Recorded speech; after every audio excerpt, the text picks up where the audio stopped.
Le tir du matin a impliqué les champs de lavande de Provessa comme un voile d'argent, tandis que l'abbaye de Notre-Dame-Belle résonnait lentement au-dessus des collines. La sœur Marguerite est descendue les marches en pierre du monastère avec des marches mesurées, ses doigts serrant le chapelet en bois sombre jusqu'à ce que ça fasse mal. Il y avait quelque chose dans l'air ce matin-là, une agitation qui ne venait pas de la prière, mais d'un endroit plus profond, presque interdit. Elle s'arrêta près de la paroi basse qui séparait les jardins sacrés des terres culturelles, et c'est alors qu'elle l'a vue. Claudette était accroupie entre les rainures, des mains épaisses et agiles récoltant les dernières tomates avant le gel. La robe en coton brut, fanée par le soleil, collée dans les courbes de son corps en sueur, et les cheveux bruns, lâches dans des vagues rebelles, brillant de gouttes de rosée. Quand il leva son visage, les yeux verts comme la coquille par en mai, ont trouvé Marguerite. Il n'y avait pas de sourire, pas de complicité évidente. Juste un silence chargé, comme si le monde entier avait contenu le souffle. « Bonjour, sœur, dit Claudette, séchant ses mains sur sa jupe. La voix était rude, mais il y avait une mélodie en elle, quelque chose qui ressemblait à la terre mouillée après la pluie. « Que Dieu vous bénisse, répondit Marguerite, et sa propre voix lui semblait étrange, plus mince que d'habitude. Les tomates sont matures au début de cette année. L'été a été long. Claudette se leva, essuyant son front avec le dos de sa main. Êtes-vous venu inspecter la récolte ou échapper aux prières? La question était simple, presque insolente, mais la Marguerite n'a pas été offensée. Au lieu de cela, il sentit quelque chose de chaud se répandre dans la poitrine, comme le vin versé. Parfois, la foi a aussi besoin d'air, murmura-t-il, et s'est surpris d'honnêteté. Claudette a ri, un son rauque et authentique, et Marguerite s'est rendue compte que c'était la première fois que j'entendais ce rire. C'était le genre de son qui a donné envie à une personne d'approcher, comme l'odeur du pain chaud sortant du four. Une religieuse qui admet la fatigue. C'est nouveau. Les yeux verts brillaient de méchanceté. Ou est-ce juste cette abbaye qui a des secrets? Marguerite aurait dû s'éloigner. Il aurait dû retourner dans le scriptorium, où il a copié des manuscrits avec des paroles parfaites, où le silence était une armure. Mais il est resté. Parce que, pour la première fois depuis des années, j'ai ressenti quelque chose au-delà du devoir. Il se sentait vivant. Partout a des secrets, a-t-il finalement dit. Même les gens. Claudette s'approcha du mur, soutenant les coudes sur la pierre froide. Son bras était involontairement le tissu rugueux de l'habitude de Marguerite. Et le vôtre, sœur? Quels sont-ils? Le cœur de Marguerite a tiré. Elle a regardé ses mains insensibles qui connaissaient le poids de la houe et la texture de la terre, et se demandait à quoi il ressemblerait lorsqu'il touche sa peau. L'idée était si intense qu'il devait fermer les yeux pendant un moment. Quelques secrets, a-t-il dit doucement. Ils sont comme des graines. Si nous les enterrons, nous ne saurons jamais ce qu'ils auraient pu devenir. Claudette n'a pas répondu bientôt. Au lieu de cela, il a récolté une tomate rouge foncée et l'a offert à Marguerite. Quand ses doigts se sont touchés, c'était comme la foudre. Marguerite tenait le fruit dur, sentant le jus sucré couler près de la paume de sa main. Tu as raison, dit Claudette, la voix maintenant plus douce. Mais les graines ont également besoin de soleil pour pousser. Et c'était comme ça, parmi les tomates et les silences, que tout a commencé. Les semaines suivantes ont été un tourbillon de loups furtifs et de réunions occasionnelles qui ne l'étaient pas. Marguerite a passé plus de temps dans les jardins, aidant à arroser les légumes ou à récolter des herbes aux onguents du monastère. Claudette, à son tour, a toujours semblé trouver une raison d'être autour, une question sur les prières, des conseils aux maux de dos de sa mère âgée, toute excuse pour que sa vie s'entrelace comme les vignes sur le mur. Un après-midi, comme le soleil était dans des tons de lampe à huile d'olive sur les champs, Marguerite a trouvé Claudette assis près du puits, ses pieds nus dans l'eau froide. « Tu n'as pas peur que quelqu'un te voie comme ça ?» Il a demandé, même s'il savait qu'il n'y avait personne autour. « Peur de quoi ?» Claudette a donné un coup de pied à l'eau, faisant des ondulations qui reflétaient le ciel. « Être humain ?» Marguerite était assise à côté d'elle, les jupes de l'habitude se propageant comme des ailes sombres. « Parfois, je pense que j'ai oublié ce que c'est. » Être humain? Claudette se tourna vers elle, et l'odeur de la terre et de la sueur a envahi les sens de Marguerite. Ou être heureux? La question. Ça faisait mal. Parce que c'était vrai. Parce qu'à un moment donné entre les votes de chasteté et les nuits en priant clair pour une paix qui n'est jamais venue, Marguerite avait oublié que le bonheur était un choix, pas une récompense divine. Je ne sais plus, a-t-il admis, et les aveux ont brûlé comme du vinaigre dans une blessure. Claudette n'a rien dit. Au lieu de cela, elle prit la main de Marguerite et la pressa contre sa poitrine, où son cœur battait fort et irrégulier. « Sentez-vous, murmura-t-il. C'est toujours là. C'est toujours le vôtre. » Marguerite aurait dû s'éloigner. Il aurait dû nous avoir récité un prêtre ou invoqué la Vierge Marie. Mais au lieu de cela, il a laissé ses doigts pour prendre le tissu humide du chemisier de Claudette, sentant la chaleur de la peau en dessous. Et pour la première fois depuis des années, il a été autorisé à souhaiter. L'hiver est arrivé au début de cette année, et avec lui, les nouvelles qui changeraient tout.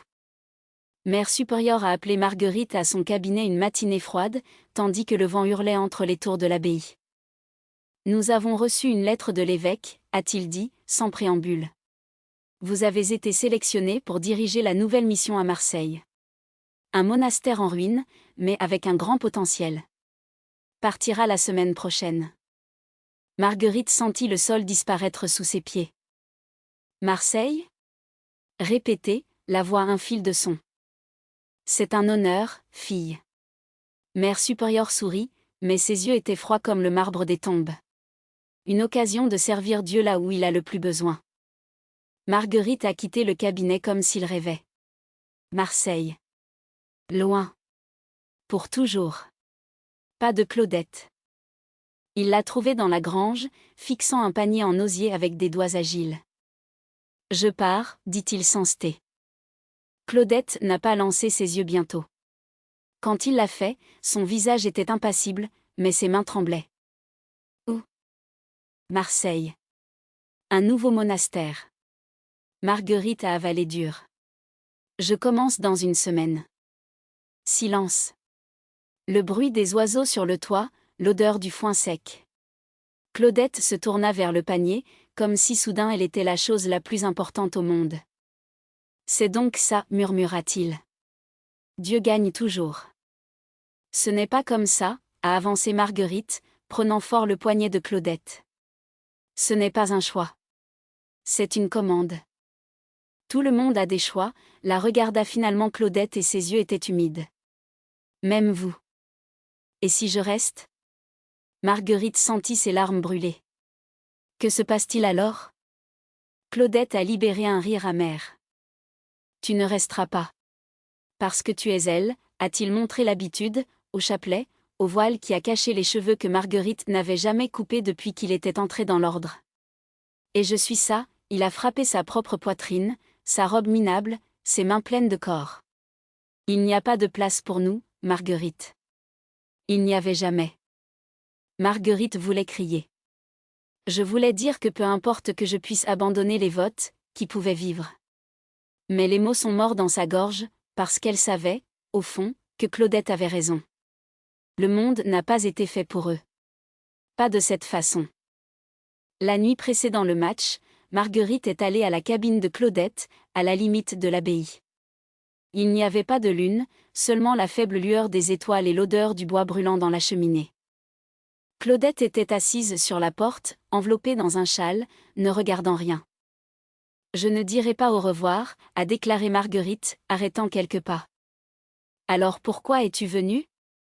Claudette n'a pas tourné. « Parce que… » hésita Marguerite. « Parce que je ne veux pas que ma dernière pensée que vous soyez une discussion. » Claudette rit, un son sans joie. « Alors donnez-moi un autre. » Marguerite a approché. Il était assis à côté d'elle, si près que ses épaules se sont touchées. Pendant longtemps, ils sont restés en silence, écoutant le coin des hiboux dans la forêt. « J'ai rêvé de toi », avoua finalement Marguerite.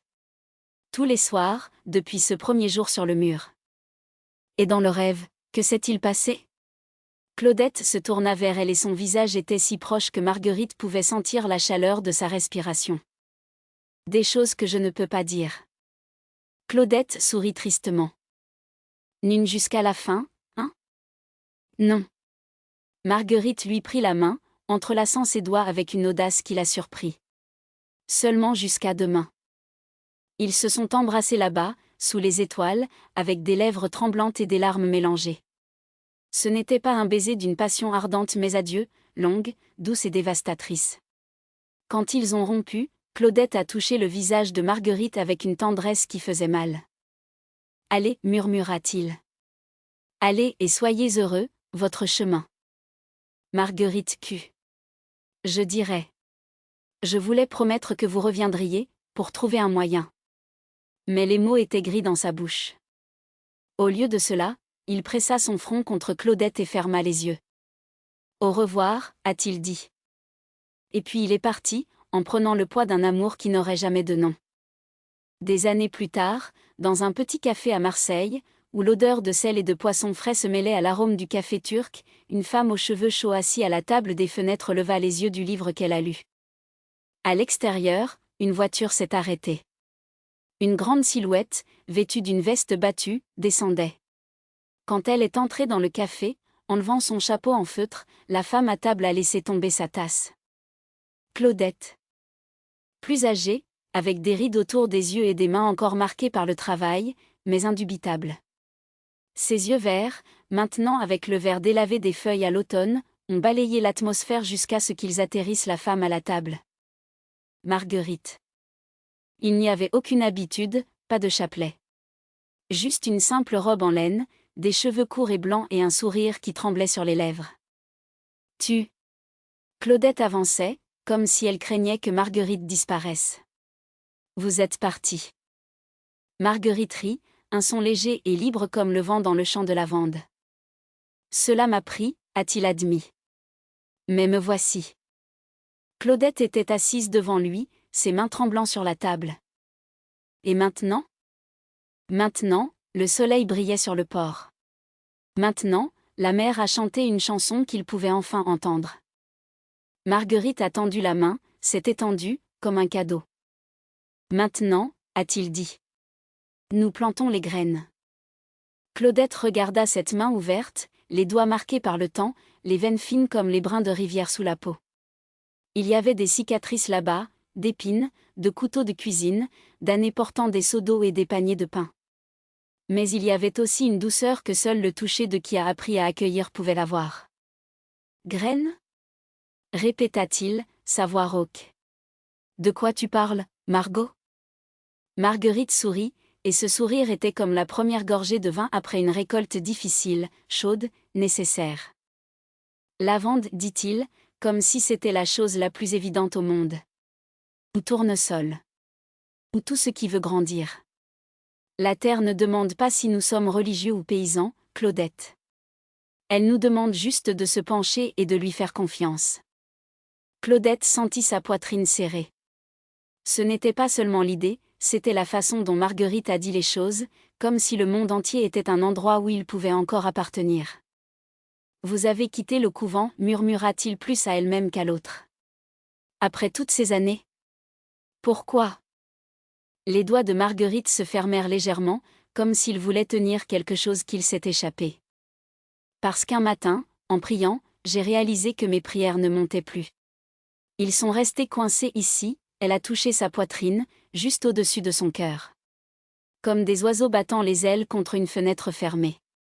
Et puis je me suis souvenu que tu t'es à la foire de ce jour où tu m'as donné un pain sans rien demander en retour. Je me suis souvenu de l'odeur de la terre entre vos mains. Claudette baissa les yeux. Ce souvenir était un couteau et un câlin en même temps. Je ne suis personne, Margot. Seule une vieille femme qui vend du fromage et du pain. Tu es la seule personne qui m'a vue, a déclaré Marguerite. Même quand j'étais cachée derrière un voile et des règles, tu m'as vue. Et que, c'est plus sacré que n'importe quelle masse. Un silence étendu entre eux, plein de ce qui devait ne pas être dit. Le bruit du port, les cris des pêcheurs, le craquer des liens, le rire des femmes lavant le poisson, semblaient distants, comme s'ils étaient dans une bulle. Et s'ils viennent après toi ? Demanda enfin Claudette. L'évêque, les autres religieuses, ils ne le quitteront pas. Marguerite haussa les épaules, un geste qui ne semblait avoir appris que maintenant, après des décennies de posture et de main verticale. Qu'ils viennent. J'ai déjà donné ma vie une fois. Je ne le donnerai plus.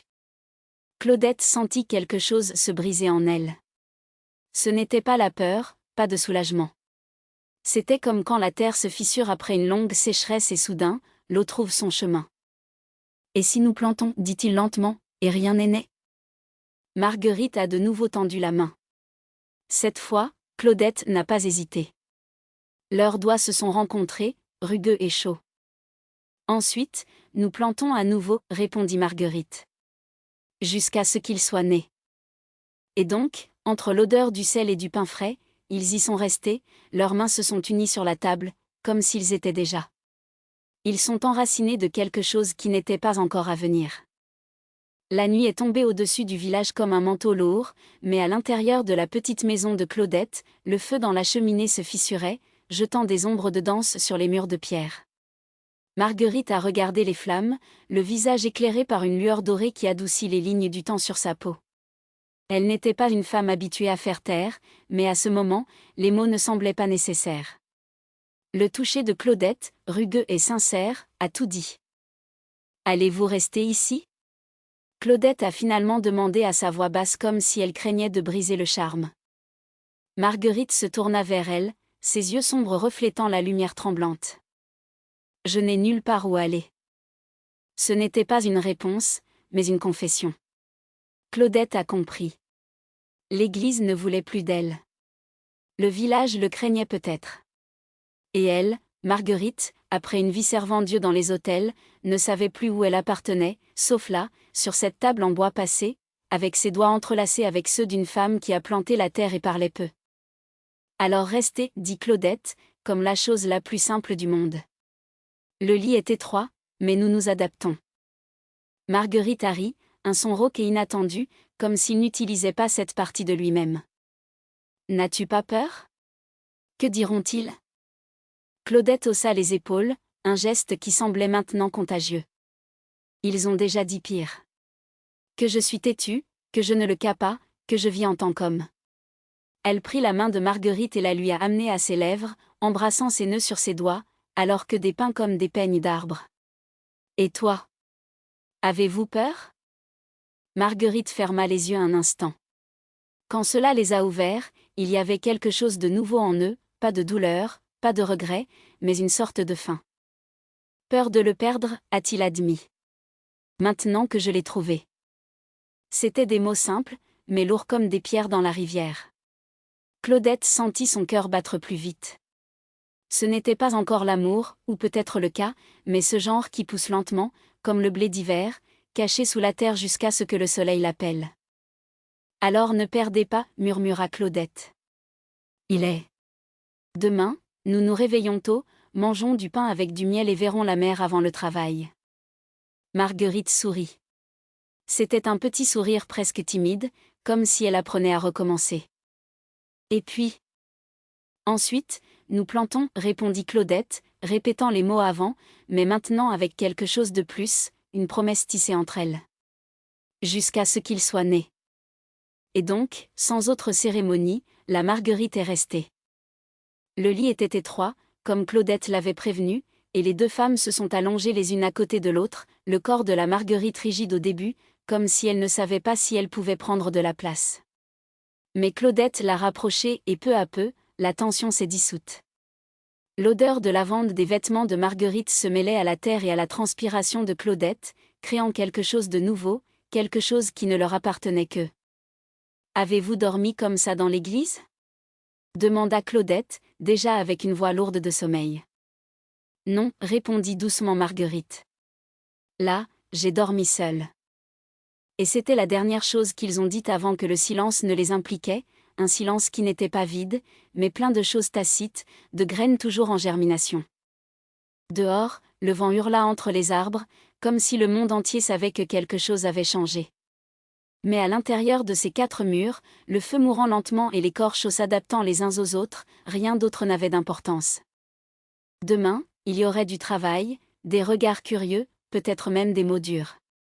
Mais cette nuit-là, il n'y avait que eux, et la certitude que pour la première fois depuis longtemps, la Marguerite n'était pas seule. Et Claudette, qui a toujours su que la terre donne le fruit à ceux qui s'attendent, ont compris que certaines choses valaient la peine d'être cultivées, même si elles prenaient de l'épanouissement.